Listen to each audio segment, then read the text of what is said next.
जदि ये दमयंती से किए और भौणी झियो या दमयंती मां होती सुबाहुंकर मां भौणी ये दी भौणी समझ पड़े कला रे मोर झियाई मोर भौणी झियो ये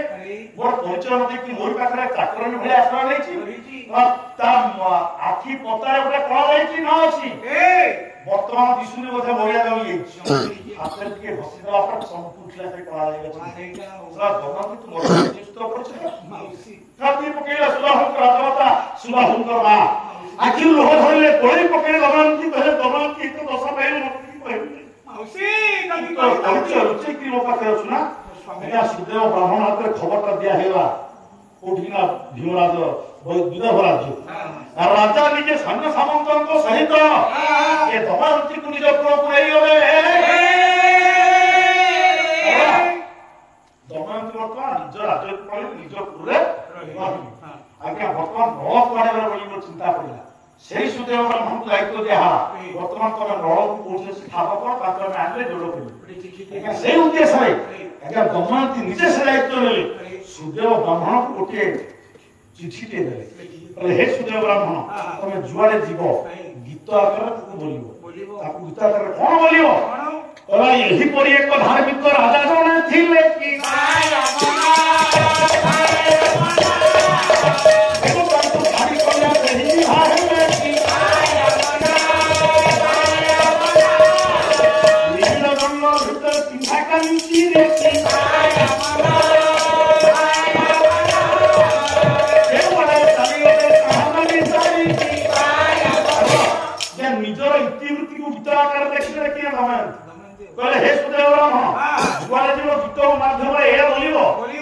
धार्मिक राजा थिले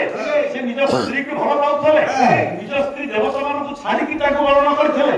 निज निज भितर प्रेमना था अत्यंत अटूट किंतु से राजा पुनी एते अविवेकी हे गले निबिड़ निकांचन जंगल रे हमरे पिंधा कानी रो अधे चीरी निज स्त्री रो अधे पिंधा कानी को चीरी से सोईछि अवस्था निद्रित अवस्था छाड़ी की पड़े देखो एते अविवेकी पुरुष संसार पर जन्म नहीं पावती ये तो हो ये गीता करते बोलियो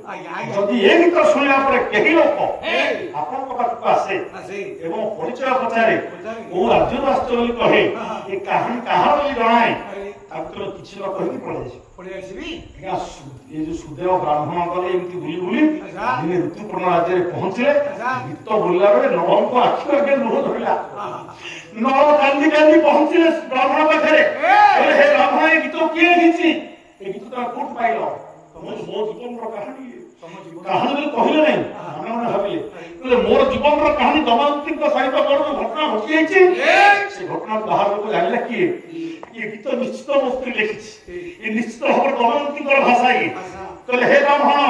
तमे की तोर परिचय दियो बोले बहुत पाए तो मते कहि दियो ब्राह्मण कहले माउ दिन आसले कहले के तरकारी खस पड़ेला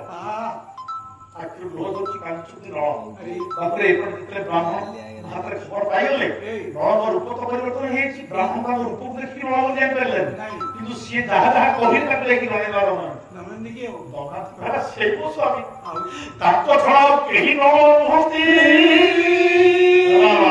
हे वर्णन से ज्ञानी मन विवेक महोदय जेतोले नळ का परिचय पाइले पर प्रकृत नळ कि नाही से केमिति परीक्षा करला स्वयं प्रकृत हेइनी मिछ स्वयं दमयंती कहले बापा कहले स्वयं नारे वर्तमान लोके दूत जाय कि खबर दउ जे नळ को न पाइबार नळ निर्दिष्ट होबारु दमयंती को पई द्वितीय स्वयंवर आयोजन करा जायचंती जीवाटा करछन अच्छा ना मिछ खबर सत्य खबर होय मिछ खबर काहे की खबर करालो ना कि आपनकर हजार कोस रास्ता गोटाए दिन भितरे अतिक्रमण करला असुविधाटा जानछंती केवल नळ एवं ताकू जणाई दिया जाऊ राजा को ऋतुपर्ण राजा को जे आसंता काली स्वयंवर माने दूत जाई लोग पहुंचिबो कहले तो ता परदिन सकाळे हो स्वयंवर देखा जाऊ निका दूत का गलो से कथा कहिला दमयंतीकर तो सौंदर्य ताकर गुण सौंदर्य कथा समस्त जानती ताकू बाहा के ऋतुपर्ण राजा कर ओडिसा अयोध्या राज्य राजा ऋतुपर्ण ताकर मन आग्रह होला किंतु सहस्र वर्ष आस्तासी गोटे दिन जिबे केमिति तेरे पचारे बाहु कहले हे बाहु को आया दमयंती होची स्वयंवर तांकर स्वामी नळ निर्दिष्ट हेला परे तांको बापा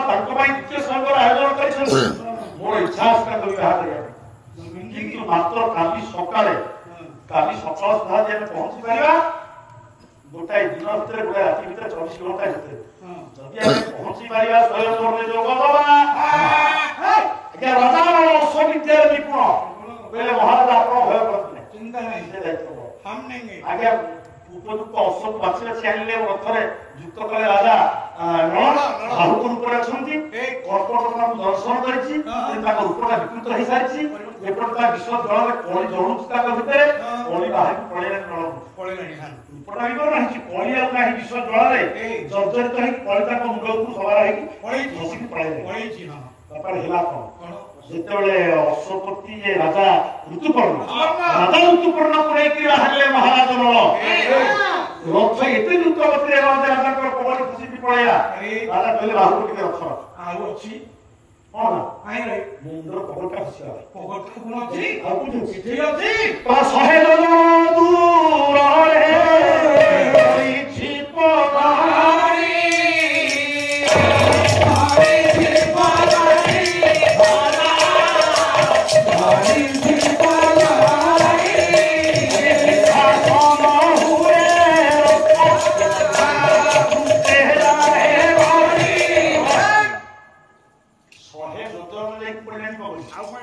राजा विश्वास करें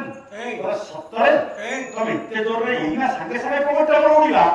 तोरा जो 100 जोजन को 4 कोस 100 तो 400 कोस जोर रे पड़छि पकड़ी से स्वयंवर न हो तो तमे केमिति रथ चलाउछ टिके देखिया रथ फेरा चल हम जाई है रथ के बिजुली वगैरह फेरला देखला प्रकृति 100 जोजन दूर रे पड़छि पकड़ की धरि के आसे राजा आश्चर्य हेल कले अश्वविद्या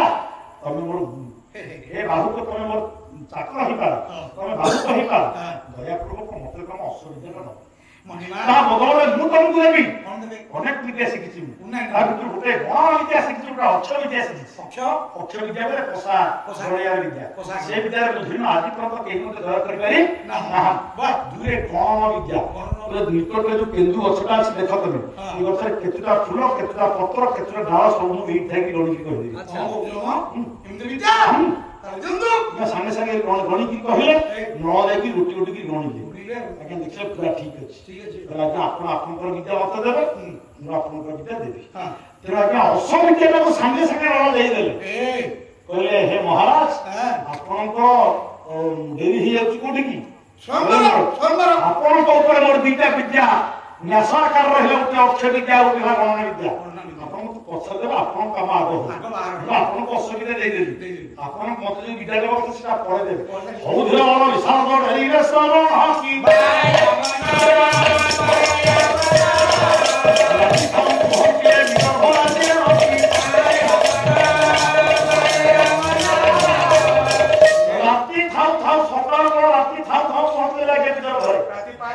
देखिले स्वयंवर का छेना दो किछि नै अरे दमयंती को यार नवाला कर आगे मने मने दुख बोले कोन दमयंती को बहुत एते विश्वास तुझला जे अब मु नाही बोली आउ का स्वयंवर से करेन दिते स्वयंवर पुने आउ माने खुशी बाहा भी पुने आकी हेले दमयंती एरा मन पड़ी जे सतरे दमयंती को मन तो भाव बुझे पे न मधे जाउछंती हे मोर ज्ञानी मंडली ये राती थाउ थाउ पहुंची गले चित्रबेले भीमराज जानिले तो अपन ऋतुपर्णराज आछंती ताको आतिथ्य प्रदान कर बाबा रे आतिथ्य प्रदान करी पचाइले कोन आसिलो गम कोनोसी स्वयंवर बंदोबस्त नाही राजा देखले उत्सवर कोनोसी चिन्हवर नाही निजु लाभ लागला के द्रवंती बाहा के चिंता करि परिबे कहला के महाराज मु आपन के भल पाए हमर मन पइला बहुत दिन पर देखा पळे जहां कथा आदर्श हेबा एपटे दमयंती रुचि के देखिले कहले जे पानी पारला गोटाए दिन भितरे हजार को संतिक्रम करी ऋतुपूर्ण आज अयोध्या जन जे पहुंची पारला सदरे मो स्वामी बहुत पास की आउ के विद्या जानि भरी अस्पताल का विद्या के सिकिना आउ के रुचि के देखला आउ को किए ए देखला बाहु निजर स्वामी मोहन अति गेड़ान को हितरा कदाकार कला बिचिबिचा कला अति कदर्य रूप धारिছে सांगातिक ताले ही कोन स्वामी न ना ता एकर रूपंती विवरण कुंती हला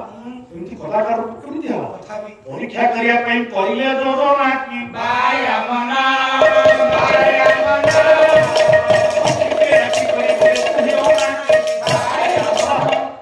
सखी के डाकिले सखी तो ଲୋକର ବୁଝାଇଛୁ ଦେ କହୁନାହାନ୍ତି ତୁ କଣ କହିବୁ ନା ବାହୁ କହିଛୁ ଅଛି ଏଠୁ ଘୋଡ଼ା ଯୋଉ କଦାକାର ହଉଛି ଘୋଡ଼ା ଚଲେଇକି ଆଚ୍ଛା ଆଚ୍ଛା ତାକୁ ନେଇକି ତ ହାଣ୍ଡି ଚାଉଳ ଦବୁ ହାଣ୍ଡି ଖାଲି ହାଣ୍ଡିଟା ଖାଲି ହାଣ୍ଡି ପାଣି ନୁହଁ ଚାଉଳ ଦବୁ ହଁ ପରିବା ଦବୁ ହଁ ଗ୍ୟାସ ଦବୁ ନିଆଁ ଦବୁନି ନିଆଁ ଦେବି। ଚକମକ ପଥର ଦବୁନି କିଛି ଦେବିନି। କି ପାଣି ଦବୁନି ଆଉ ଆଉ ଆପଣ ଏ ରୋଷେଇ କରି ଖାଆନ୍ତୁ ଇଏ କି କଥା ତେଣୁ ହେ ମୋ ନମସ୍କାର ଜ୍ଞାନୀ ମଣ୍ଡଳ ଏ ଆଜ୍ଞା ଦେଇଦେଲା ସଠିକଟା ନେଇକିନି ଖାଲି ହାଣ୍ଡିରେ ଚାଉଳ ଡାଲି ପରିବା ସବୁ ଦେଇଦେଲା ନିଆଁ ଦେଲା ନାହିଁ ପାଣି ଦେଲା ନାହିଁ ସବୁ କଥା ରୁଚିକିରି ଆଜ୍ଞା ଲକ୍ଷ୍ୟ କରୁଛନ୍ତି କିଏ ନା ଦମୟନ୍ତୀ ଆଜ୍ଞା ଇଏ ନଳଆଗତ ଦେବତାମାନଙ୍କର ଆଶୀର୍ବାଦ ପାଇଛନ୍ତି ତାପରେ ଯୋଉ ଘରେ ବସି ଯାଉଛନ୍ତି କବାଟ ଉପରକୁ ଉଠି ଯାଉଛି ତାଙ୍କ ଭିତରେ ପଡ଼ିଥିବା ମାଳ ମଉଳୁନି ତାପରେ ଖାଲି ସେତିକି ନୁହଁ ଆଉ ରାଜା କହିଲେ ଠିକ ଅଛି ରାଜା ନହ ବାହୁକ ବେଶରେ ଅଛନ୍ତି ହାଣ୍ଡିକି ଦେଖିଲେ ଜଳପୂର୍ଣ୍ଣ ହେଇଯାନ୍ତୁ ହେ ବରୁଣ ଦେବତା ଜଳପୂର୍ଣ୍ଣ କରନ୍ତୁ ସାଙ୍ଗେ ସାଙ୍ଗେ ହାଣ୍ଡି ଜଳପୂର୍ଣ୍ଣ ହେଇଗଲା ତାପରେ ସାଙ୍ଗେ ସାଙ୍ଗେ ନିଆଁ ଧରିଦେଲେ କାଠ ଖଣ୍ଡେ ଧରିଲେ କୁଟିରେ ନିଆଁ ହେଇଗଲା ରୋଷେଇ କରିଦେଲା ଗ୍ରହ ଧଜା କଲେ ହେଇ ମୋ ସ୍ୱାମୀ ନଳ ଏମିତି କଦାକାର ରୂପ ହେଲେ କେମିତି ନିଜ ବାପାଙ୍କୁ କହିଲା ପରେ ରାଜସଭା ଭିତରେ ଋତୁପର୍ଣ୍ଣ ଅଛନ୍ତି ରାଜା ଭୀମ ମଧ୍ୟ ଅଛନ୍ତି ବାହୁକୁ ଡକା ହେଲା ତାଙ୍କ ଗୋଡ଼ ତଳେ ପଡ଼ିଗଲେ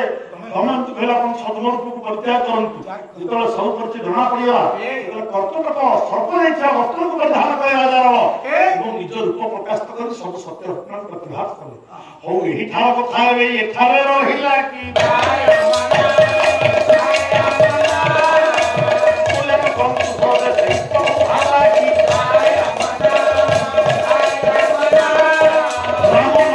सही राम भगवान की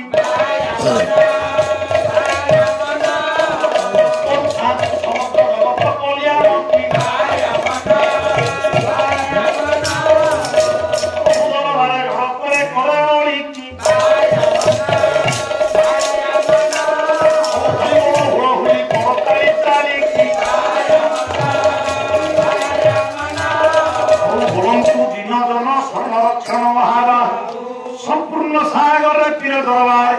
हरि बोल हुड़ हुई करताली सर्वे दियंतु ये विश्व दुख